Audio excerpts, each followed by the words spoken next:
Welcome back to Feel Better Fast. This is part 3. In the first 2 parts, we talked about identifying your anger triggers and also different ways that you could start to deal with them, including the fact that you can feel a feeling without having to act on it. We're going to move into talking about grief right now, and part of that is because anger is part of the grief resolution process. So in this section, we're going to learn about the components of the grief process. We'll define tangible and intangible losses, explore your own loss issues, and devise a plan to work toward acceptance. And a lot of that will make more sense as we get into it. So components of the grief process. Remember I said a couple minutes ago that anger is part of grief. The components of the grief process are denial. This isn't happening. Anger. I can't believe this is happening. Bargaining. If I do this, maybe it won't happen. Depression is happening. And acceptance. Now, the thing that we need to remember about grief is it's not a linear process. Very few people just march through those 5 stages and voila, we're done. Some people all but skip certain stages, and you can bounce back and forth between stages until you reach the acceptance level. And even after you reach acceptance, you may bounce back. Now, why is that? Let's think about this. Grief is when you experience a loss of some sort. Okay, that means you lost control. Remember in the earlier slides, we talked about some of our basic fears. Loss of control is one of the biggies. The unknown, failure, rejection. These can all be certain types of losses. But losses take at least a year. The grief process takes at least a year to get through. Now, why do we say that? Because every time you go to a place that reminds you of whatever it is that you lost, or go through an anniversary that reminds you of whatever or whoever it is you lost, you may kind of go backwards in your grief process, go back to anger, go back to depression, and you need to work through it again. Each time you do it, hopefully, it gets a little bit easier. But you need to remember that it's not just a one-time thing going all the way through. And like I said, not everybody goes through it in the same order. What a lot of people do notice, though, is they kind of don't notice the denial part. Then they move on to anger and depression, and then they bounce back and forth between anger and depression. Not everybody goes through or spends much time with bargaining. Part of that depends on your view of spirituality and loss and that kind of thing. So if you don't know what you're doing to bargain, don't get too hung up on it. What we want to focus on is anger, which is you trying to protect yourself from that loss of control, and depression. Depression is when you're hopeless and helpless. You're like, I can't do it. This sucks. I don't know what to do. So we want to deal with each one of those things. Sometimes, especially if it's a complicated loss or something unexpected or maybe something kind of out of the normal line of things, like your child passes away before you do, it may take a lot longer than a year to get to the point where you're accepting it. And acceptance doesn't mean forgetting. It doesn't even mean going an entire day without thinking about the person or the loss. It means that it's not weighing on your mind heavily and sucking a lot of your energy. You are okay with it. You're accepting of it. So what kind of losses do we have? I said earlier we're going to talk about tangible and intangible. Tangible losses are death and loss of something. You know, you have a house, it burns down, that's a loss. You can't touch it anymore, it's not there anymore. You have a person, they pass away. Again, not there anymore. Those are the easy ones to identify as losses.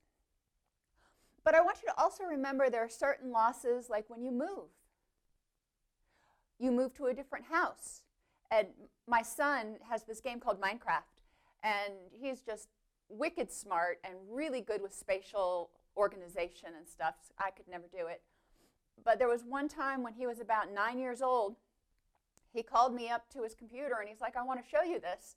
And he had recreated the house that he lived in until he was 10 years old. And you know, it was a house. It was a great house. It was our first house. Yes, it was where he was born and he was raised up until 10, but it was significant for him. And to this day, he keeps telling me that when he goes off to college, he's going to move back into that house. So, okay. But it's a loss when you move. You change cities, you change jobs, you change houses. It may be something better, but it's still a change. And change almost always involves some kind of a loss.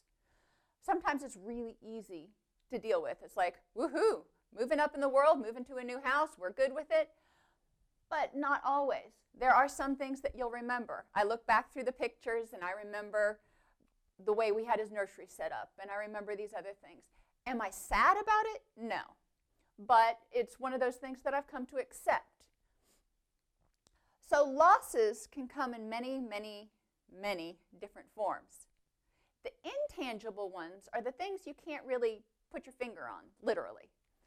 Loss of relationships. When you and your best friend have a falling out. Loss of a job. You know, it can be that you quit. It can be that you got laid off. It can be that you got fired. And it can even be that you decided to transfer to a different job. Loss of jobs and relationships are big changes for a lot of us. Loss of things and loss of money. Those are more tangible. And when people lose those things, especially if they define themselves, if you define yourself by your stuff, whether you have the biggest house, the best car, the most fashionable clothes, then losing things and money may have a stronger impact and may tend to hit you harder because you don't have the internal self-value that comes with a healthy self-esteem and good anger management. Intangible losses, self-esteem. When something happens and you feel bad about it, you feel bad about yourself. Maybe you fail at something, or you lose a job, or you do something wrong. Whatever it is that kind of throws you for a loop can be considered a loss. So we need to consider how to fix that. Self-esteem really describes how you feel about yourself. Is this, whatever it was that you lost, a defining characteristic of you? Loss of confidence. Now, this is a big one. It is easy for people to lose confidence. If they try something, they fail. It's like, oh, not going to do that again. It can also make people very angry. People who, one of my friends took his son and his son's girlfriend out to the shooting range. And, you know, they're teenagers. So they went out, and his son is evidently very competitive. And his son's girlfriend evidently beat him at whatever this game they were playing was on the shooting range. And this young man lost his stuffing. Loss of confidence because his girlfriend, who had never shot before, beat him.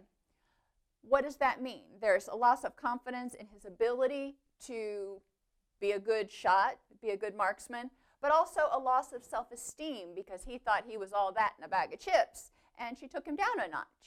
So he got angry. Dealing with that anger and figuring out, you know, what does it mean to me that I didn't win? I mean, I am super competitive, so, you know, I kind of can understand where he's coming from, but I have many more years of practice of dealing with not winning. So I've wrapped my head around what that means, and it means to me that I need to try harder, and I need to be happy for the person who succeeded. Hope. When you lose hope, it's a big problem. This is kind of the definition of depression. When you lose hope that things can get better, you can get kind of cranky. Whether it's get better because your pain is constant, whether it's get better in your financial situation, in your relationship, in your work, whatever the case may be. Once you lose hope, you've got to go through a grieving process. Loss of faith in others or a willingness to trust. I'm sure most people have seen the meme, you know, people suck, get a dog. Some days I think that's a good idea. Not everybody is going to be as faithful or as honest or forthright with you as you are with them. So when you lose faith in others, it's a big deal. I have, you know, another friend that says everybody leaves all the time. And I think I talked about this in one of the earlier videos when we talked about extreme thinking. He has had many significant losses. And yes, it's true. A lot of people have left, abandoned, whatever. Now, you can either take that and say, okay, I'm not going to trust anybody ever, and that's how you deal with that loss. You wall yourself off, or you can figure out a different way to deal with it. But it's natural when you feel like you have been betrayed or abandoned to get angry, loss of control, rejection. You know, it's kind of not okay. And the unknown, because if people are being not truthful with you about certain things, you know, you're kind of like, well, what else is there out there that you're not telling me? Or maybe I misjudged everybody, not just you. So these kinds of losses make us consider and reconsider how we approach the world. One of the greatest buffers against stress, though, is our social relationships. So if we wall everybody off and get a dog, you know, the dog is great, but you're also setting yourself up to be more stressed, which leads to more anger, more anxiety. And loss of status or loss of a title. And again, we can talk about a variety of things. Maybe you're a CEO and then you're not a CEO anymore. Or maybe you're a mom and then all the kids move out. Now, you're still a mom, but it's different. You know, you've got this whole empty nest thing going on. Another title, if you will, that some people have to wrap their heads around, a lot of my clients identify themselves as addicts. So once they deal with their addiction, you know, if they don't want to call themselves addicts anymore, what does that mean? They have to deal with that loss. And some people are not equipped or not willing or don't know how to give up that title. What am I if I'm not an addict? They can't answer that question. My point in this slide was to get you to understand there are a lot of different types of losses. So the key is when you're going through your anger triggers, really look at what is triggering your reaction, that fight or flight reaction. Why do you feel threatened? A lot of it probably comes back to losses you've experienced. Sometimes the things we lose have more to do with hopes, dreams, and wants. For example, you didn't have the childhood you wanted. Your childhood sucked. Sorry. You know, that is not something we can change. So you need to come to some sort of an acceptance of that, which means you have to grieve the fact that you didn't have the parent that you wanted or you didn't have the childhood you wanted, and figure out what you're going to do with that now. You can't change it, so what can you do with it now? Feeling bad about it isn't going to be really productive. And sometimes losses have to do with it just accepting that crappy things happen and life isn't fair. You know, I told you I'm a control freak, and loss of control is one of those basic fears. So accepting that, you know, sometimes crappy things just happen and life isn't fair isn't in my wheelhouse very often. So when crappy things happen, sometimes I have to go back and go, is this something I can control? Is this something I can change? And if not, how am I going to wrap my head around it and move on? So dealing with a loss, denial. Evaluate the evidence to determine if it's truly a loss, and evaluate the consequences of that loss. You lose a job. Is this a loss for you? You know, sometimes it may have been an awful job, and it's actually a blessing that you're not there anymore. So maybe it's going to be real easy to move on through this to this acceptance phase. Well, what are some secondary losses? Maybe you had some really good friends that worked at the same place that you did, and you aren't going to be able to spend as much time with them anymore. Or maybe, I don't know.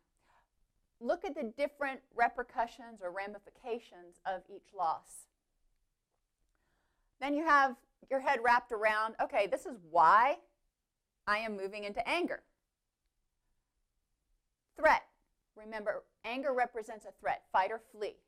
I'm angry because I couldn't control this situation somehow, some way. Get accurate and see the whole picture. Okay? Whatever it is done. So we need to get accurate and say, what is it that I can change? And what is it that I have to change my attitude about? Which means accept it, forget it, let it go, whatever words you want to use. Identify what you can and cannot control and make a plan.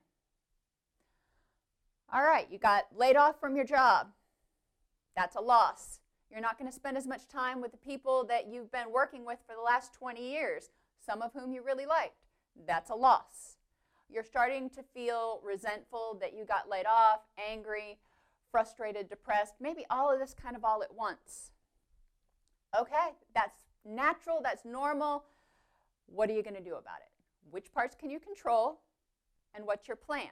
For example, the people that you have worked with for the last 20 years. Just because you don't work there anymore doesn't mean you have to lose touch. So how can you stay in touch with them? What is your next step for finding a new job? Dealing with those things takes your mind off the things you can't control and focuses on what you can. Bargaining.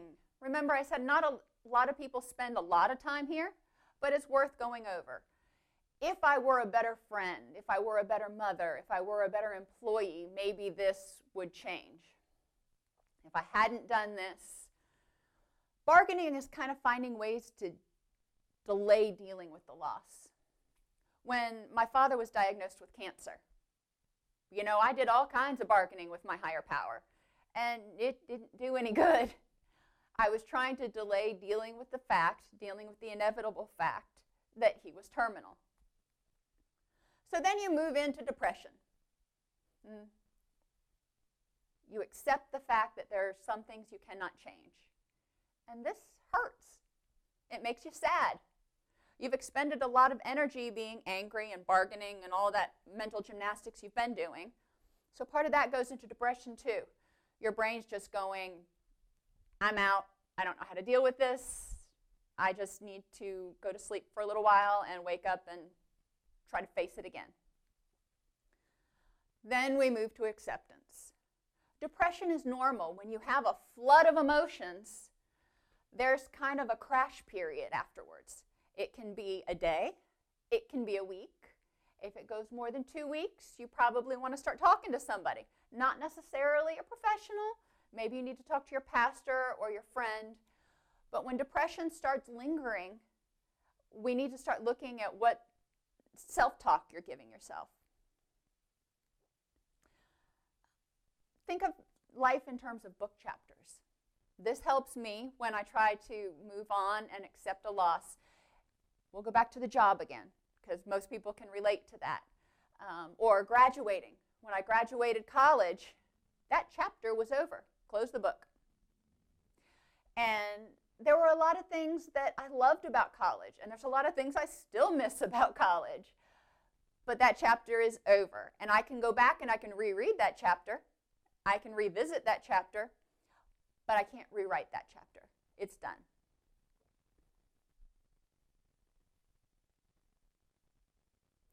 All right, now we're going to move on to vulnerabilities.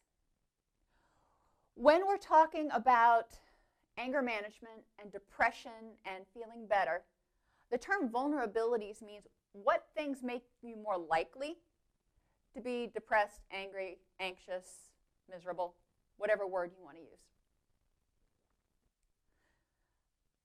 So in this section, we're going to define vulnerabilities. What are they? We're going to identify potential vulnerabilities and solutions for you. Emotionally, you have vulnerabilities. Sometimes you wake up on the wrong side of the bed. That's just the way it is. Mentally, your thought processes. Physically, when you're in pain or you're sick. Socially, having problems with your friends. And environmentally. Yeah, we'll talk about environmentally because chaos makes me cranky. So vulnerabilities are situations or things that increase the chances of you getting angry or depressed or whatever word. Vulnerabilities apply across all of the negative emotions. This is an anger presentation, so we'll focus on that. Physical vulnerabilities. These are the ones that are easiest to notice. Pain. If you wake up and you're in pain or you have chronic pain, you may tend to be a little more cranky on the days your pain is worse. If you're one of those people who can tell when the cold front is coming in, I'm one of them, know that when a cold front starts coming in, you may feel more pain, which may tend to make you crankier. So you've got to plan for that. You know, if I know one's coming in or I wake up in the morning and I'm like, oh, I feel like I'm 80, I may take an anti-inflammatory to take the edge off that vulnerability so I'm not poochy all day long. Sickness. Okay, being sick is no fun. When you're sick, you tend to not be in the best of moods. Add on top of that medications that may make you spacey-headed or anxious, like Sudafed. You can tend to be or have more problems with anger management issues. So be aware, if you're not feeling well, if you're in pain, you may tend to be a little more short-fused. Lack of sleep. Oh yeah, lack of sleep is a big one for me. I need sleep, and if I don't have sleep, I can, over a long period of time, I can be a lot temperamental. I know this about myself. I know I need to pay attention to my sleep in order to help regulate my mood. Too many stimulants. If you get up in the morning and you start drinking coffee, and I don't mean the weak stuff. I mean the stuff that you pour out and it's kind of like molasses, and you drink that all day long, it may make you a little bit edgier. Be aware of the different stimulants. It's in soda, it's in coffee, it may be in some of the energy bars or protein bars you eat. Stimulants typically are caffeine and decongestants. Those are the ones that people are most likely to ingest. If you're one of those people who chugs Monsters constantly, again, not the best idea if you tend to have anger management or impulsivity issues. You want to look back. If you're using all those stimulants, how are you sleeping?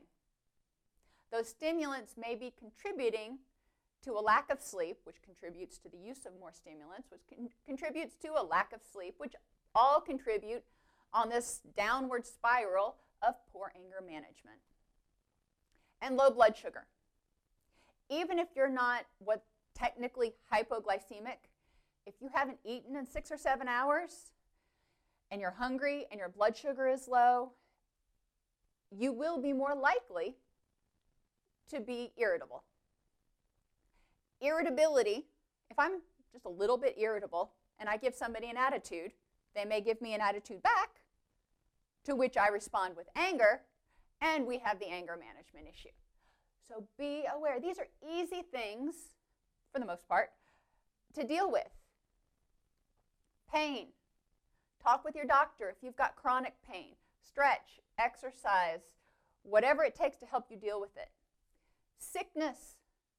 Take care of yourself. Take your vitamins, eat a good healthy diet. You're going to get sick sometimes. Figure out the best way to deal with it and cut yourself some slack. If you're sick, you're sick. Don't expect to be running a marathon that day. Sleep. Good sleep hygiene.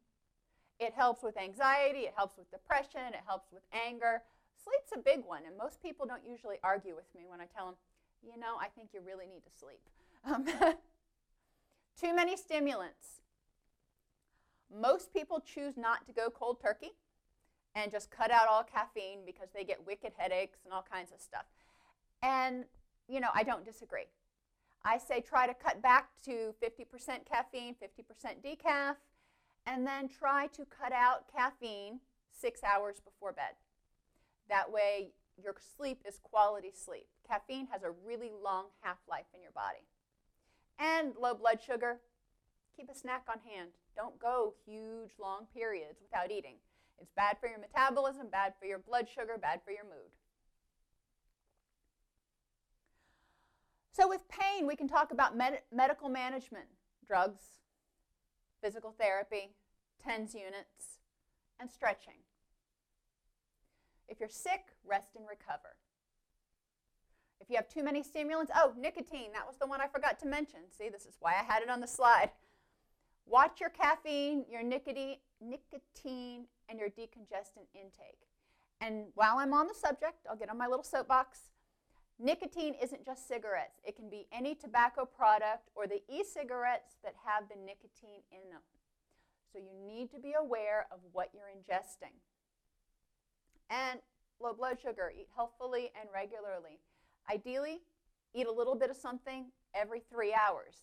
If you can have a protein and a carb, bonus. But eat a little bit of something every 3 hours. Sleep. Cut out caffeine 6 hours before bed. Avoid alcohol within 2 hours of bed. You may think it makes you sleep better, but it actually disrupts your REM cycles. Create a wind down routine. I don't know why we give this up as soon as we get out of kindergarten. Create a wind down routine so your body knows that, okay, when I start doing this, it's time to wind down. For me, I make dinner, we put all the animals to bed. I get in bed, I start playing Scrabble, and by the time I'm through with my 5th Scrabble game, 5th move, not 5 games, but anyway, by the time I'm through with that, I'm starting to get a little heavy-eyed. My body knows it's time to start winding down. Avoid bright lights or sunlight right before bed. So if you're a night shift worker, try to stay out of the sunlight. Be like a vampire. Avoid being in the midst of really bright lights because bright lights tell your body it's daytime. Make your sleeping space comfortable, whatever comfortable is for you. Keep a notepad and a red light by your bed. And you're like, red light? Red light does less to disrupt your night vision, so you're not sending the wake up signal to your brain. So if you have a red light, you can use it to write on your notepad. So if your mind's going 1,000,000 miles a minute, write it down. And I didn't mean to make the crazy sign. Anyway, if your mind is going really fast, it's going to keep going fast unless you get all that stuff out.